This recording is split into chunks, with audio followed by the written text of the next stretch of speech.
Hello and welcome to BikeDekho. Now, way back in 2008, Yamaha launched a motorcycle that shook up the Indian market.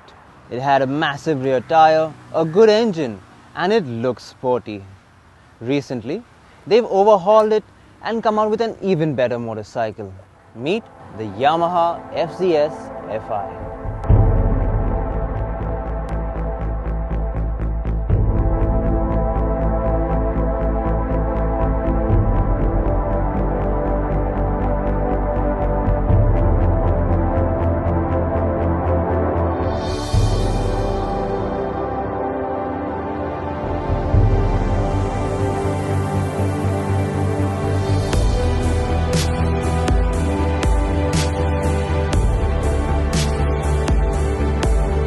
The overall look of the FZ-S version 2.0 still remains the same, but it does get some minor tweaks. For instance, the headlamp gets a sharper design, new side panels, split seats, a rear tire hugger, and split grab handles. It also gets a new tail lamp unit and a new exhaust cover. If that wasn't enough, it also gets an all-new digital instrument console. This console now features an eco light that lets you know when you are achieving optimal fuel efficiency. All the analog dials have been done away with, and you get a digital odometer, digital fuel gauge, and a digital speedometer. Now this is an all-new engine. Yes, it has gone down from 153cc to 149cc, and so there is a natural drop in power and torque figures.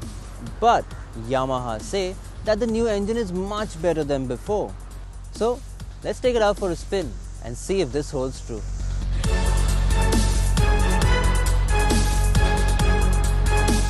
The older FZ models felt a little underpowered, and Yamaha have been trying to get the engine to perform better.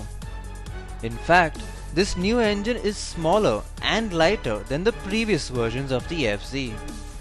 The 149cc single-cylinder engine now puts out 13 PS of power and 12.8 Nm of torque.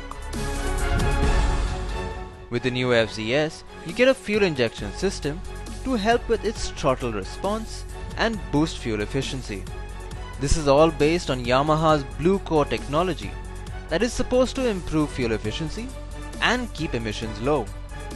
The FZ-S proved that its new engine works even better by clocking a 0 to 60 km/h speed in 6 seconds and reached a top speed of 108 km/h.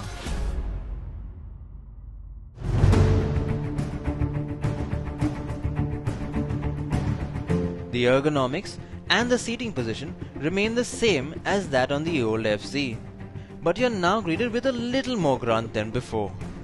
The motorcycle now feels peppier, and the bottom and mid-range grunt feel good. In fact, you can barely notice the drop in power from the older FZ models.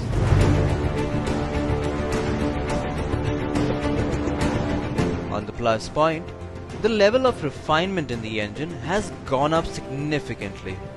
The engine is much smoother than before, and with barely any vibrations.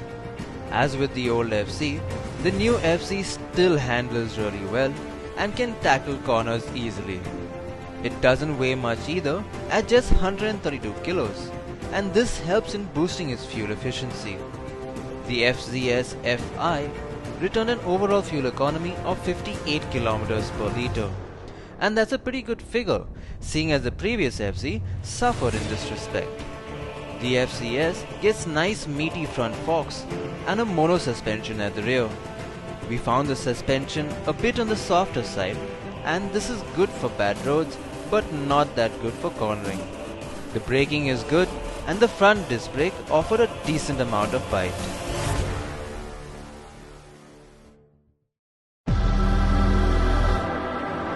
But in this segment, the competition is high.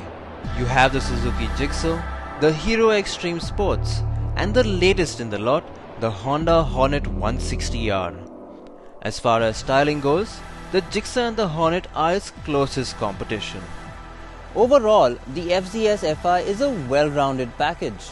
It looks good, returns a good mileage, and makes this already popular motorcycle even more desirable. It comes in two variants, the FI version that you see here for Rs 83,000 and the regular FZ-S for Rs 79,000. So that's a difference of about 4,000 rupees. So if you don't mind spending that little bit more, the FI version is definitely worth it. Well, that's all for today. This is Romel for BikeDekho signing off. Do remember to like, comment and share the video, and don't forget to subscribe to the BikeDekho YouTube channel for more news and reviews.